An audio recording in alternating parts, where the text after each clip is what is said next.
When I was in my yoga class, I promised myself that I'll go get dosa today. Prove your love to nobody. Low energy throughout the day is not you being tired. I'm going to share with you signs that you might be experiencing burnout. Sleep doesn't fix it. You always have low energy. You are irritated for the smallest things, overwhelmed by normal tasks, not excited anymore. You feel disconnected. There is a loss of purpose or direction. And I've personally experienced it. No matter how long I slept, 8 hours or 10 hours, even after that, you feel tired, overwhelmed by small tasks. There is low energy, you get irritated quite easily. When I had it, I thought maybe I'm just tired. I kept procrastinating. But how can someone not have energy for days? You feel resentment towards responsibilities you once chose yourself. You might think that I need to get through this, I need to push myself into doing this, and you don't take enough rest. So, what happens? Either there is an illness or your body is completely tired and it is telling you to rest. But rest alone will not fix it now. So, what do you need to do? Slow down. Everything you do in your routine, you need to slow the pace of it. Taking bath with no rush, cooking food, no rush again.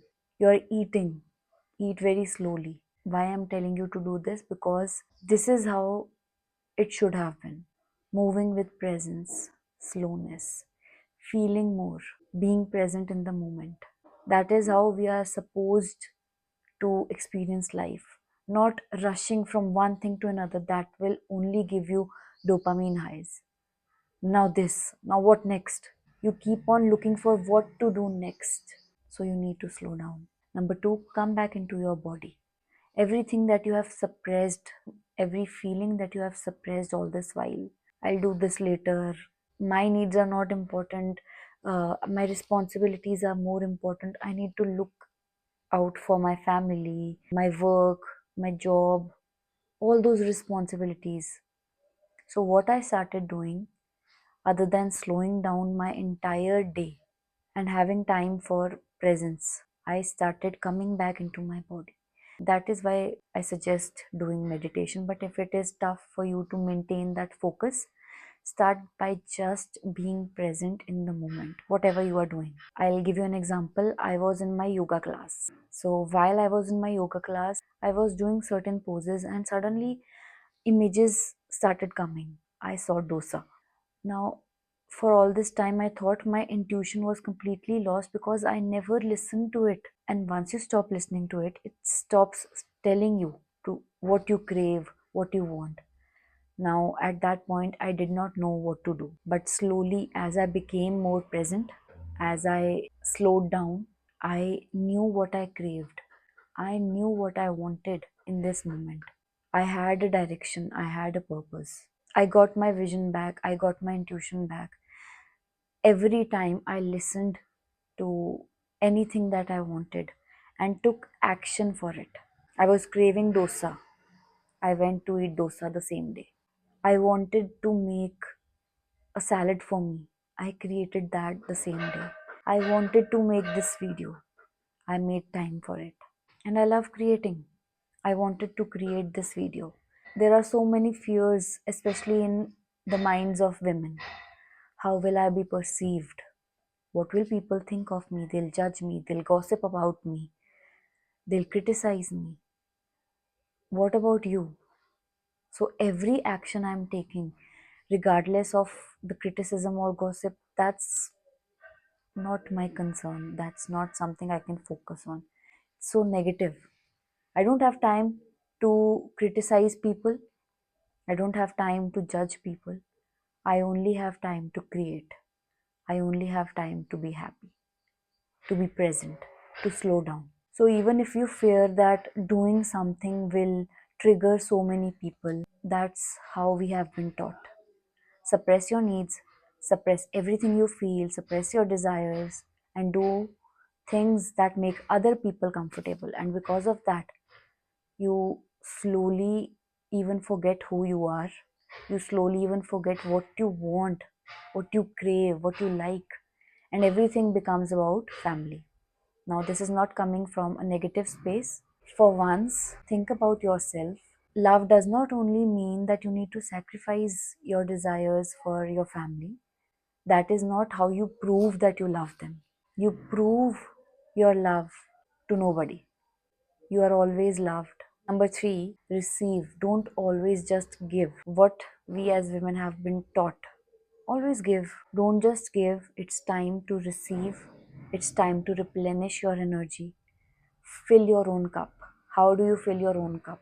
Do little things for yourself, whatever you desire. Receive compliments. Just say thank you. You do not need to. This is something I used to do. Somebody complimented me.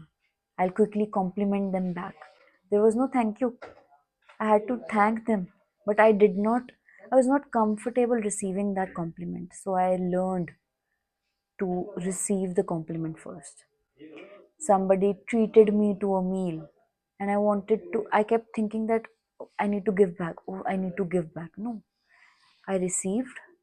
I said thank you. Receive the gifts from family or give yourself those gifts, and don't feel guilty that I have to give something back. Oh, I haven't given something back. I need to return the favor.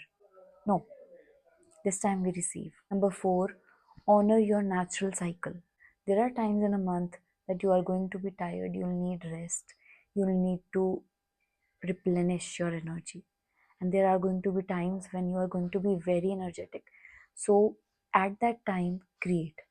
And when it's time to rest, you rest. Number five, beauty and softness. I have posted videos of my soft days. I am baking something with utmost presence, with slowness. There is no rush. I make sure to get ready. And this does not come from a place of insecurity that I need to look good because other women are prettier. It comes from I want to do this for myself. I look beautiful and confident. Now I'm not copying anybody, I'm just being me. And you just need to find what beauty means for you, what softness means for you. Doing makeup the way you like it, being creative with it the way you like it. So take time for yourself into dressing yourself up. What makes you feel confident? The hairstyle, taking care of your hair, your skin, your makeup, your nails, your body, everything. That's how you come back into your body. Number six, be supported. Women who are very independent, very perfectionist, I was one of them. We don't allow help. We can do it, we can do everything ourselves. So, as long as I did all of that myself, I get extremely exhausted. So, I shifted responsibilities, delegated them. And last, rebuild self trust. Make small promises and keep them. This will also sharpen your intuition. You'll know what you want, what you desire, what is the next step you need to take in your life, whether it is about career, about relationship. When your intuition is stronger, you're able to take right decisions, you're able to connect with right people because you are connected to your higher self. Small promises I keep to myself. I go to yoga every day. I choose my health. When I was in my yoga class, I promised myself that I'll go get dosa today.